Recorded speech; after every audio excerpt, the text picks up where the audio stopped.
I think any group that has like 5 or more docs you could consider as big, because it means you're not going in every weekend, or like you're not going in less than week a month. So if you're, a 4-doc practice, if you're doing IVF on the weekends, you're probably on call 1 weekend a month. But bigger than that, so 5 or more, you may not have to go in at all during the month.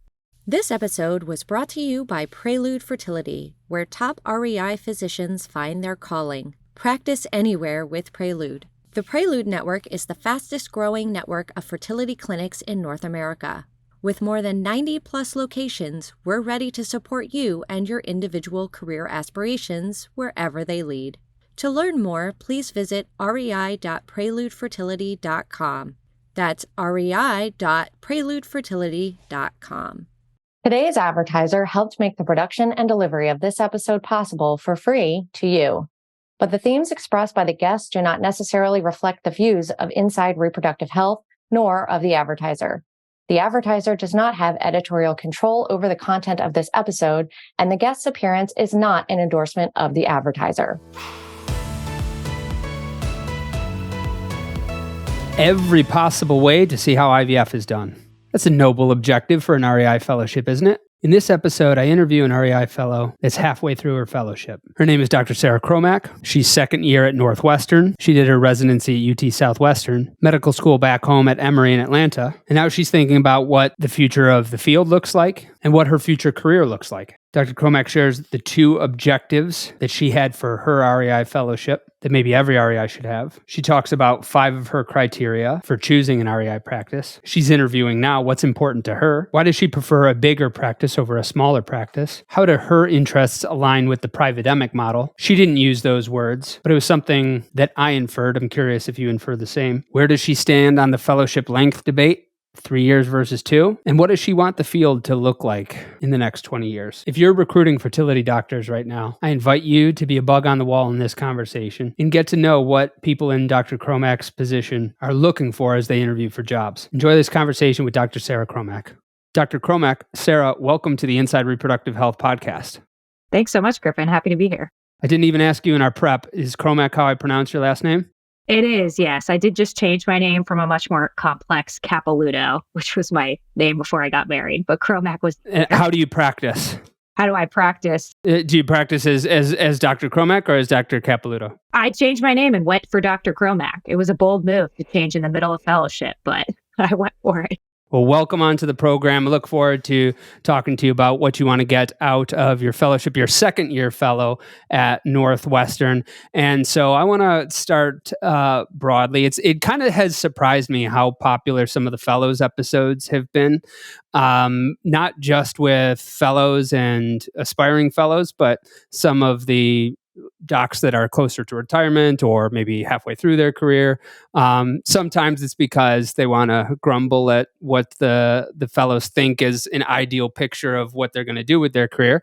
And sometimes I think they're just curious to be bugs on the wall. I try not to let the fellows be too bushy-eyed without sharing some of their own experience and what they want. So every one of these interviews is an N of 1, a focus group of 1.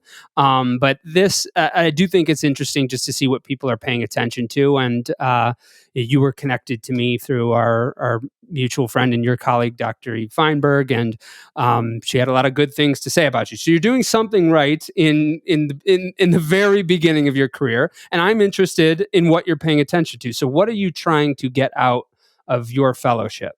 Yeah, absolutely. Well, so I'm definitely providing the young millennial perspective of this. If anyone wants to listen, that's not a millennial, I guess that's what you might get out of it. But I would say right now, in terms of what I'm getting out of a fellowship, I'm super lucky to be in a fellowship that has a lot of attendings.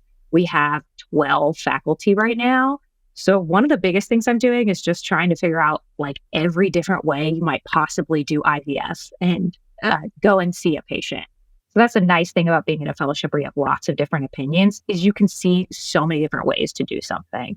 So that's one thing, is I'm just trying to be like as absolutely well-versed and know that when I exit fellowship, I will have seen everything out there and all the different ways to handle it.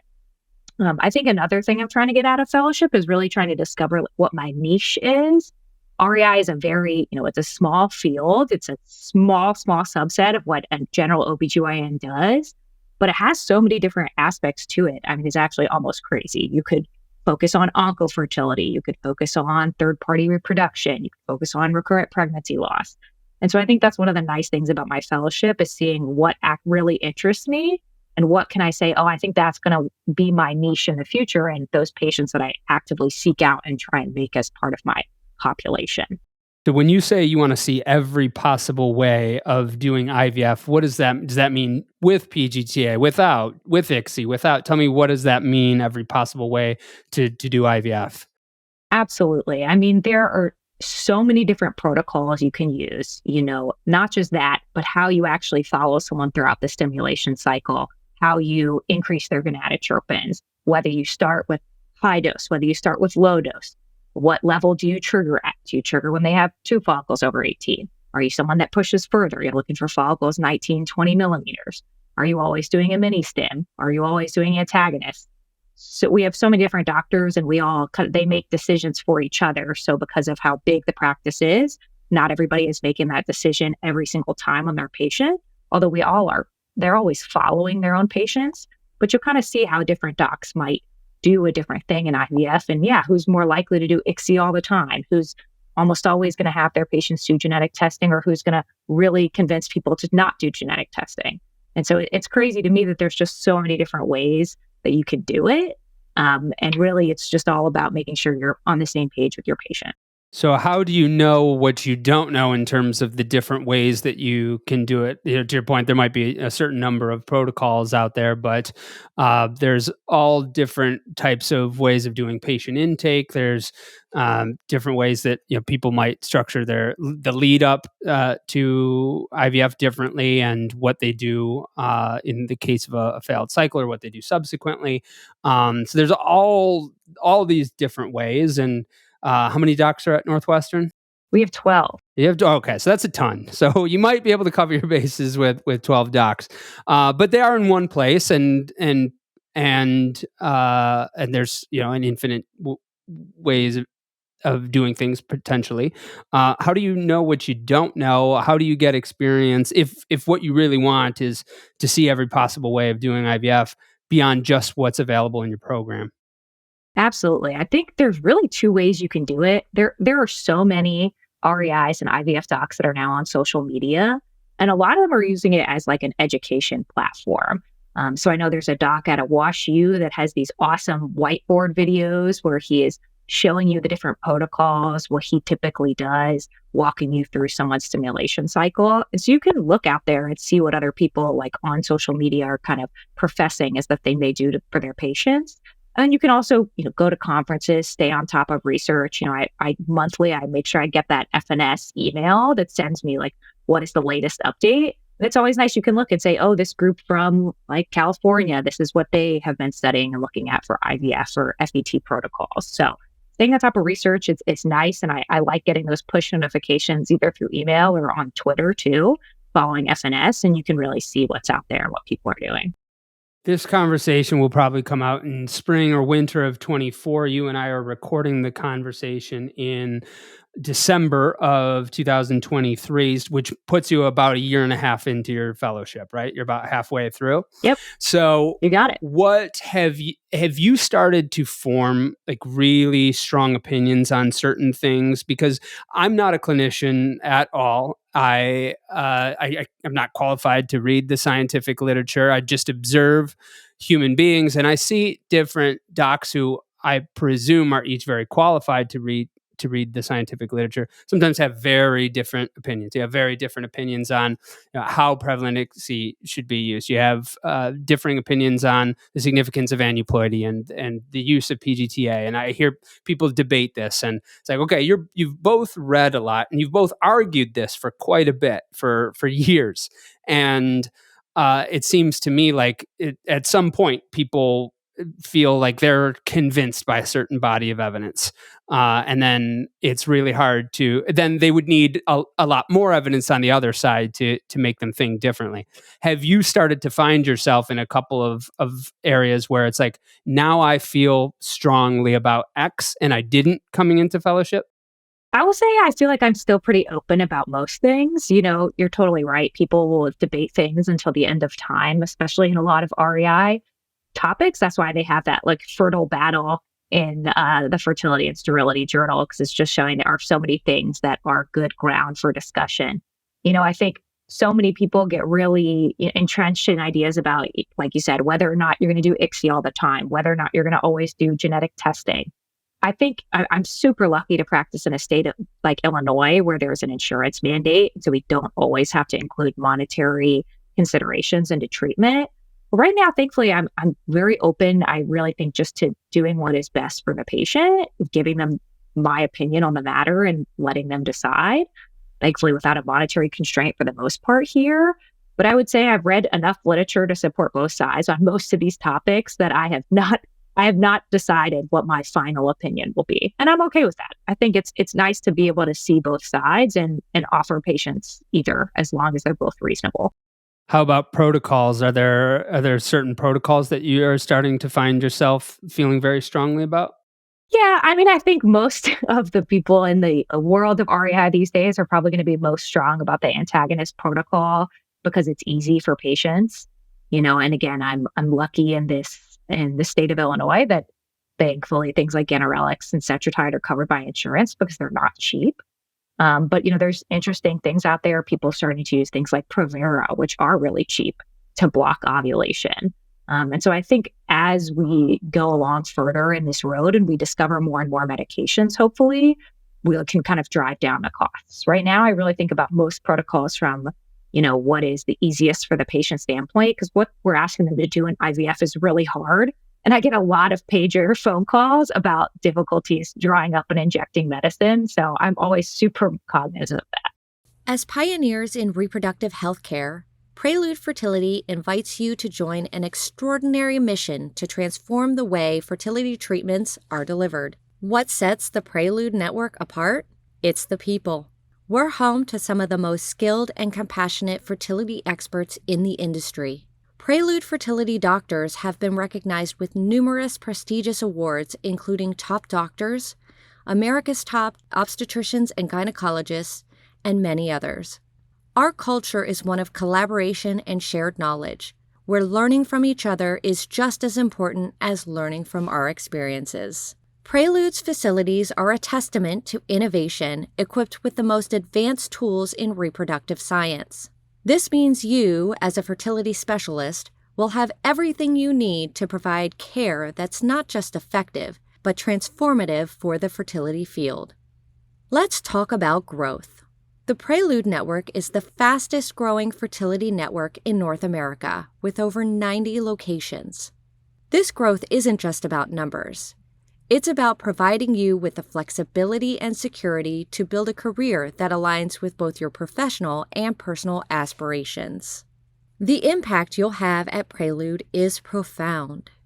We've helped bring over 165,000 babies into the world, and each day offers a new chance to change lives. Your expertise and care have the power to turn hopeful dreams into joyful realities, crafting stories of hope and family. So why join Prelude? Because here, you're part of something bigger. You're at the forefront of a movement that's constantly evolving, pushing the boundaries of fertility care. Together, we can shape a brighter future for families and set new standards in healthcare. Discover how you can be part of what's next in fertility. Visit rei.preludefertility.com and take the first step toward a career that's as fulfilling as it is trailblazing. That's rei.preludefertility.com. I'm curious to see if many REI fellows are malleable enough to work in a system like the one I'm about to describe. So I don't know if it was like a year or so ago, I interviewed the CEO, Dr. Murdia of Indira IVF. It's one of the largest fertility clinic networks in India. And they have 250, at the time, they had 250 fertility docs. Now that the definition of that word is a little bit different there because they don't have 3-year REI fellows. It's someone that is a fertility specialist in India is simply someone that went through OBGYN training and then now focuses in fertility. So the difference in the word is important, I suppose. But they've got 250 some docs in their network, and they all practice one set of protocols. So in this situation, if it's in this situation, you do this protocol. In this situation, you do this protocol. And I said, I've worked with fertility clinics that have 2 docs and they practice different sets of protocols. Like, how do you get 250 docs to do that? And he said, I only hire docs that are younger than I am, and I tell them this is the way we're doing it, and we make changes, but only at the systemic level. So we'll make changes to the protocol once we see stronger evidence or maybe new therapies being introduced, but only at the global level when the advisory board has voted on that. But we don't let people do this protocol here and that protocol there. Do you think that I'm asking you to take kind of a straw poll and just kind of put your finger to the wind and guess, but do you think that your fellow colleagues that would go along with something like that?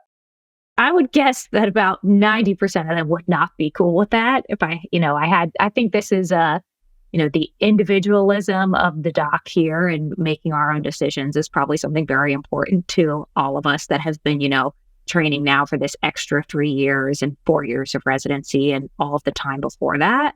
So I think we really do have a culture where we're probably going to want to do different things for everybody. And I think too, we really are taking the patient's opinions into account. And a lot of times people will come to us and they say, I failed this protocol at XX at YZ clinic, and now I want to try this protocol. And if it's not unreasonable, I think it's fine to do that. And so I think it is certainly there are benefits to having very a systemized way of doing things, and you can decrease medical errors like that. But it's nice to be able to kind of play with things and give people different options for success, even though sometimes we know that doing the different protocols, you get the same result. Tell me about why that individualization is so important to you as a fertility specialist. And before the audience thinks that answer is obvious, from a business person's perspective, it's not entirely obvious because we have a massive pool of demand for fertility services. We have a limited supply. We have a real big problem with the number of people that can get treatment, that can afford treatment. And one of the things that by definition, scaling means is doing things the same or similar way.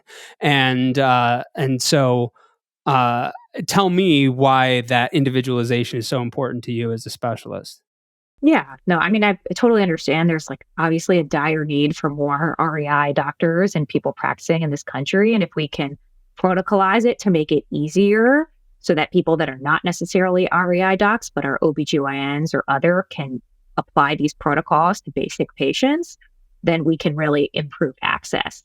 The problem with that then becomes that what is the importance of the REI specialty and why are we doing all this training for 3 years to learn these different nuances? And there are so many different patient situations you're going to see, and each one of them really can require something a little different. And I think some people really want you to tell them what you think the best protocol is. Other people want it to be more of a shared decision-making based on things they tried before. Other people might just want to change because they didn't get a great result with the last protocol and they want something new. And so I think, especially also when you would consider sometimes the cost of some of these treatments and how much people are paying out of pocket, it is really important to be able to take the patient's perspective into what you're doing. And so I think being able to individualize and provide something that is more really for that patient and that you've discussed with them makes people feel like they're not just another number in this giant factory of IVF that we're doing. Maybe that intersects with the concept of niche that you talked about earlier in the conversation. One of the things that you want to do in your fellowship is figure out what niche you're most interested in. What have you clung to so far? Absolutely. So I think right now what I'm really interested in is Oncofertility. Being at a huge program like Northwestern, we have a fertility preservation navigator nursing team who is amazing and gets referrals from our children's hospital, from our adult hospital, from other hospitals in the region of patients that are really quite sick. So we get, patients with sickle cell, patients with leukemia, the patients with any number of cancers that really need to do IVF rapidly to be able to preserve a chance at having a child with their own eggs. And a lot of times these people are so sick, you have to take them to the operating room to do a retrieval. You have to sometimes admit them after if they have a complication related to their underlying disease. But we have been able to, thankfully, with all this coordination, bring these patients through safely and give them this amazing opportunity to possibly have a child when they, finish their treatment or get a stem cell transplant in the case of things like sickle cell or anemias. And so I think that's something that is really bolstering the importance of being able to really specialize and take your time to understand what happens with REI in a fellowship, because this is not something that you could do just by learning it quickly. It's something you have to see over and over again and really feel like you're highly trained to get these patients through when they're otherwise quite sick.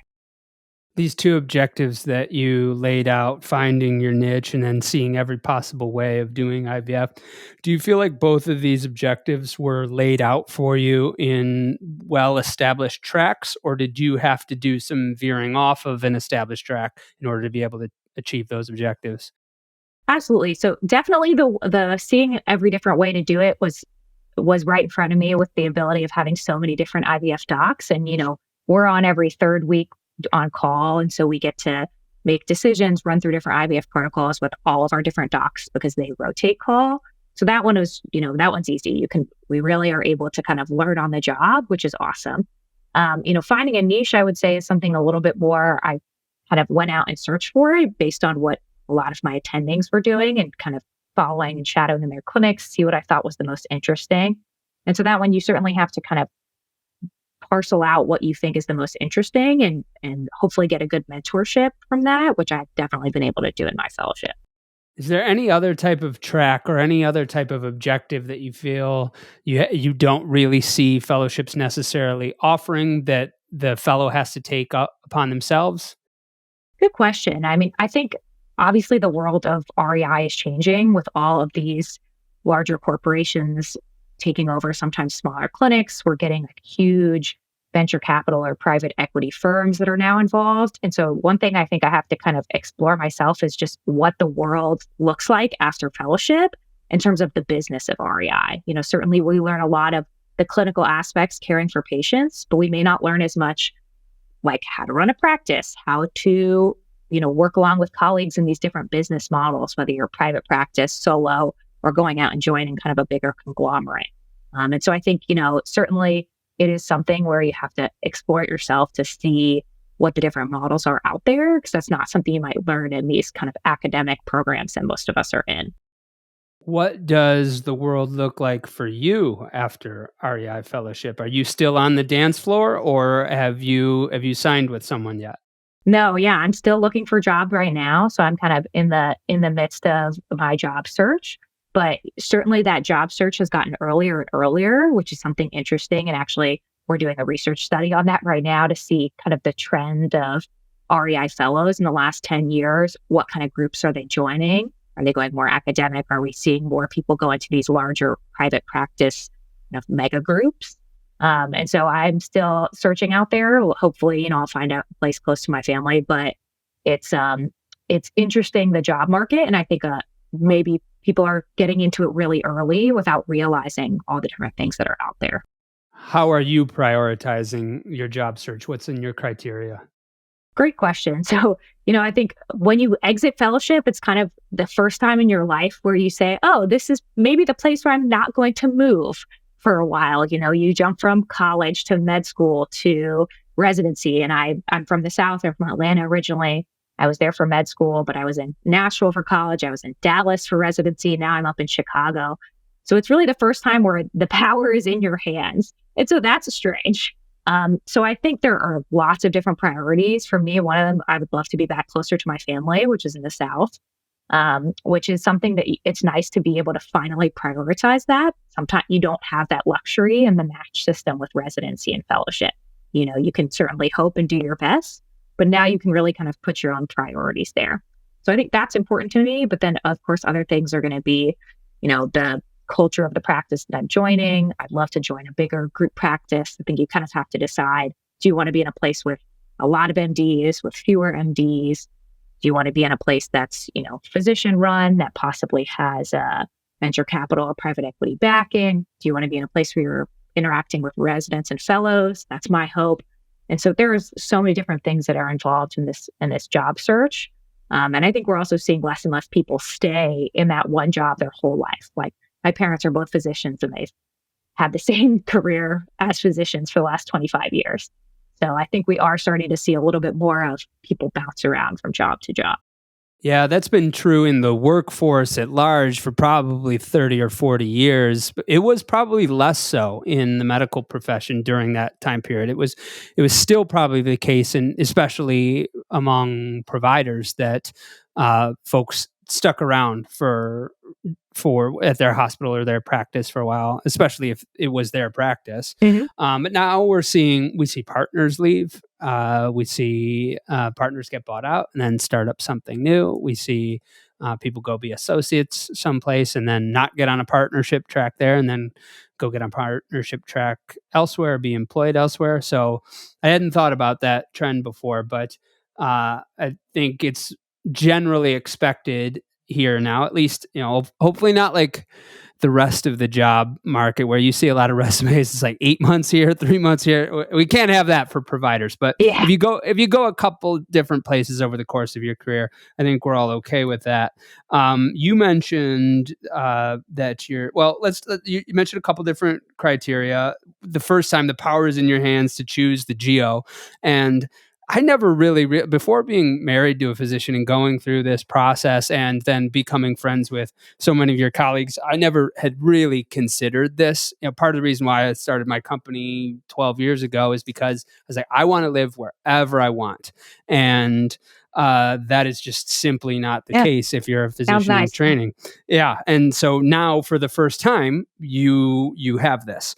And so do you mind if I ask where your family is from, like what general area your family's from? Yeah. My family's right now is in Atlanta, and my husband's family's in San Antonio, in Texas. So mostly from the South. This is the most north I've ever lived. But you know what? I actually like it. It's quite cold, but I have a nice jacket.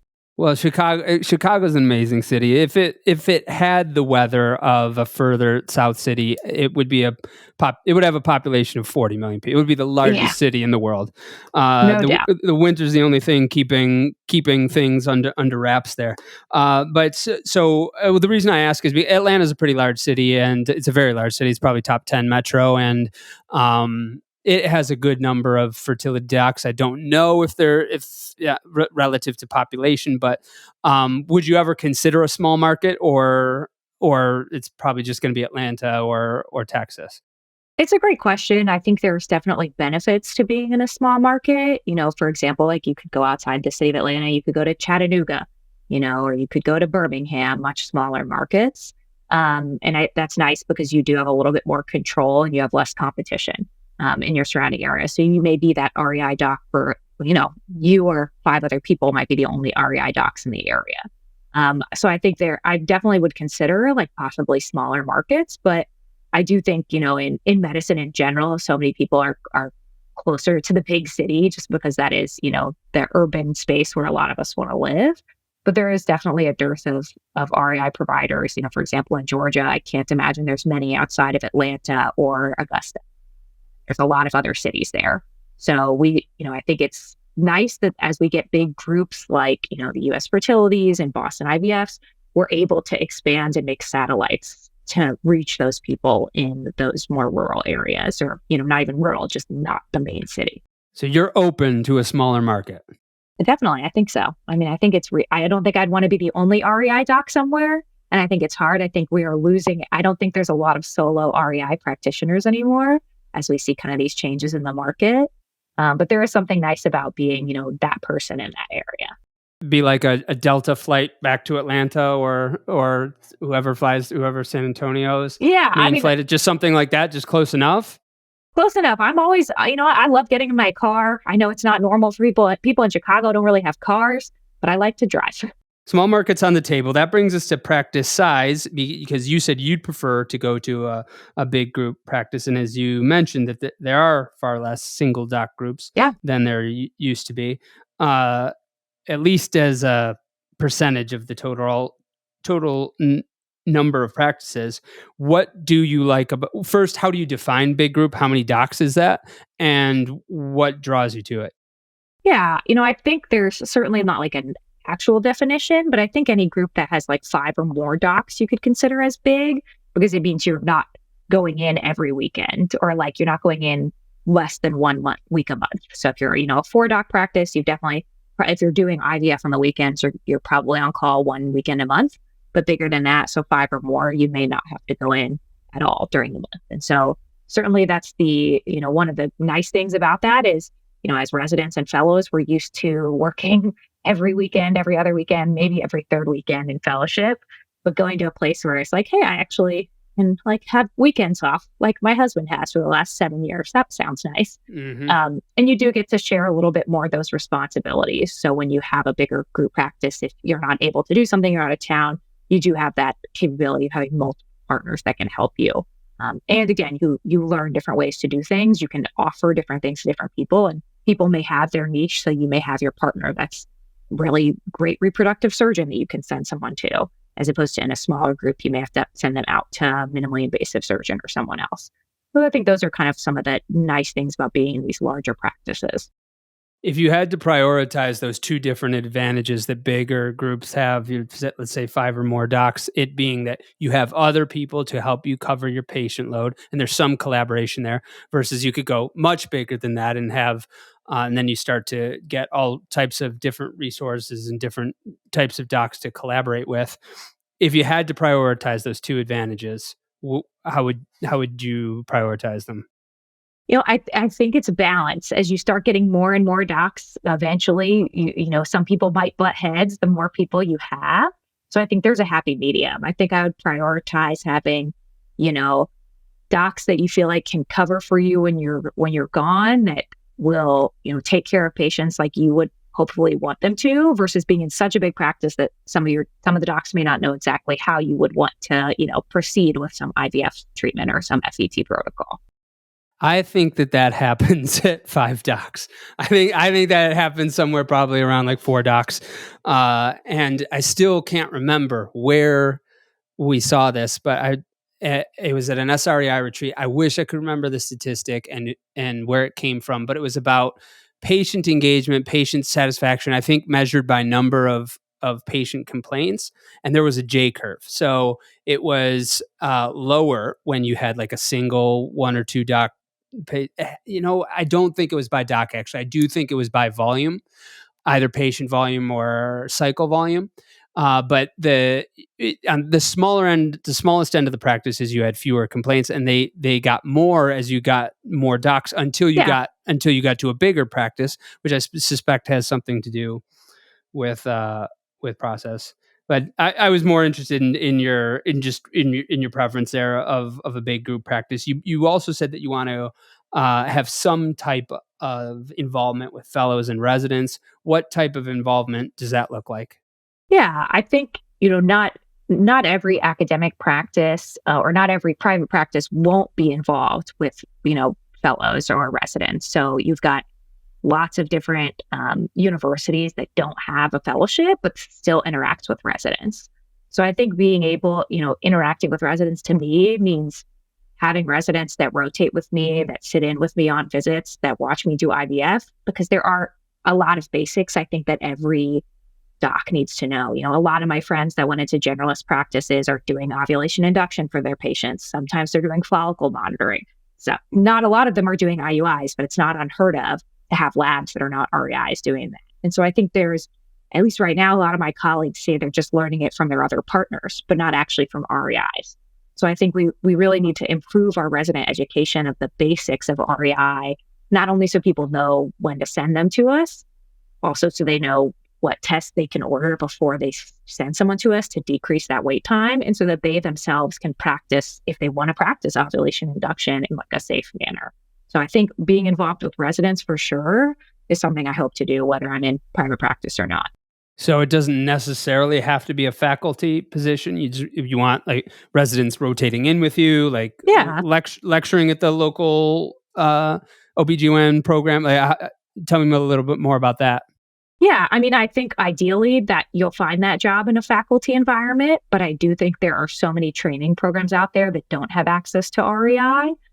So for example, in the Chicagoland area, we Northwestern is the only fellowship, but there's residencies at Loyola, at UChicago, at Rush, at UIC. And, I don't know exactly how those residents are getting their REI exposure, but they're most likely going to some private practices or going to university-based practices not associated with a fellowship.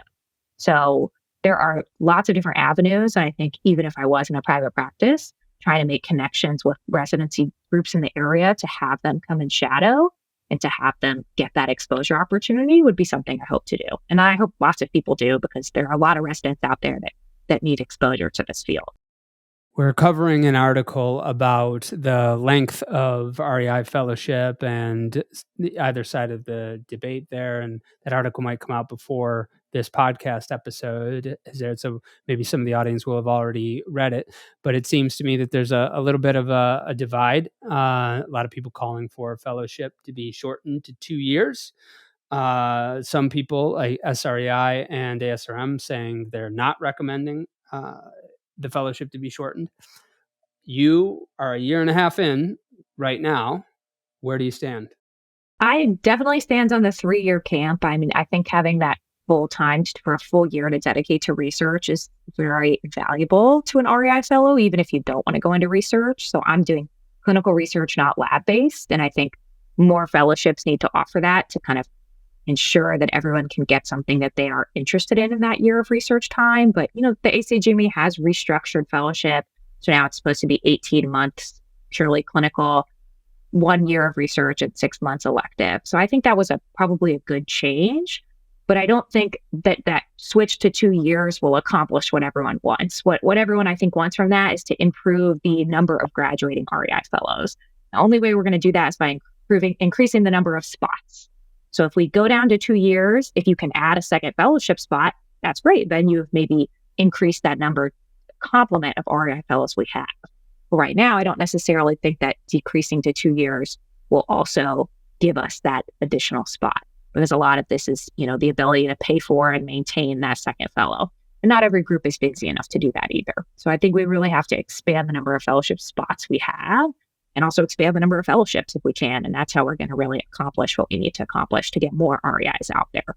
Yeah, I guess you would only increase the number of REIs 1 year by doing that. It's like your daylight savings year. Like exactly. One year you'd get 88 REI fellows instead of 44 or whatever it is. But then you'd be back to 44 every year after that. It wouldn't change unless we add more fellowship spots. And so if you have 3 fellows, but it's a 3-year program versus, let's say you have 2 fellows in a 2-year program, you would increase it up to 4. But you've got to increase your fellow complement if that is going to work. Why is it important to have a research year if you're not going to go into research? It's a good question. I mean, I think number one, at least for me on this research year, is like the first year after 5 years that you feel like you can breathe a little bit, as opposed to, you've done residency. A lot of times the first year for us is clinical and you're just busy, and it is so heavy in patient care, and you've dedicated so much of your life to, you answer the pagers, you're there for your patients. And it's nice to be able to put that aside for a second and say, let me focus on learning and reading and, again, developing my niche and finding what I'm most interested in. And you just don't have time to do that when you're heavily clinical. So allowing that research year, you not only get more time to study and learn that you probably didn't have on your clinical years, but you can also develop that niche and find that thing that interests you the most in REI and research it in a way where you can become kind of a content expert in a time where you don't have to dedicate a lot of yourself to clinical duty. So you get to work, I think, a lot on yourself and your own skill set, and you're just not going to get that if you're doing 2 full years of clinical. You have been an interesting focus group of one to talk to today and just see where... Glad to hear it. To see where your head is at, to see what you're interested in, see what you think is important, and maybe that's somewhat of a bellwether for the rest of your cohort. Let's conclude. I'll give you the concluding floor with either what you think the field is going to look like as specifically as you can within the next 20 years, or what you want it to look like in the next 20 years. Yeah, I think I will go with what I want it to look like. So I would love for the field, obviously, I would love if we can have insurance mandates in every state. I mean, it is absolutely wild to me that we don't cover infertility as a medical diagnosis in a lot of states. And it's just depressing for all of our patients that really can't sometimes access this care. So I would see a field in 20 years where we've got wide insurance coverage for this. And through that, we actually increase access to care so that we are having people of all income levels being able to access infertility because it is present among everybody. So I think that in terms of the field, I hope we can increase the pipeline and have more REI docs out there, whether that's increasing complement of fellows in each fellowship or number of fellowships, because there is a huge need for us out there. And I think we're going to see new technology. Obviously, we are going to, things like gene editing. I think they just approved a gene editing therapy for sickle cell. Will we see gene editing in embryos? I don't know if we'll see that in 20 years. But I think I want in the next 20 years us to incorporate new technology in ways that is very ethically responsible. And so I hope, whether I'm part of ASRM or other future groups, that we are making sure we have guidelines that allow us to move this field forward in exciting ways that are really helpful for patients, but that are, taking care to make sure we are doing it in an equitable and ethically sound way. Dr. Sarah Cromack, I've enjoyed getting to hear where you are in the earlier part of your career. I hope to have you back to check in on you from time to time as you continue to advance in your career. It's been a pleasure to have you on Inside Reproductive Health. Thanks so much, Griffin. It was great talking to you. And yeah, I hope to come back maybe in 5 years. We'll see where I am at. This episode was brought to you by Prelude Fertility, where top REI physicians find their calling. Practice anywhere with Prelude. The Prelude Network is the fastest growing network of fertility clinics in North America. With more than 90 plus locations, we're ready to support you and your individual career aspirations wherever they lead. To learn more, please visit rei.preludefertility.com. That's rei.preludefertility.com. Today's advertiser helped make the production and delivery of this episode possible for free to you. But the themes expressed by the guests do not necessarily reflect the views of Inside Reproductive Health, nor of the advertiser. The advertiser does not have editorial control over the content of this episode, and the guest's appearance is not an endorsement of the advertiser. Thank you for listening to Inside Reproductive Health.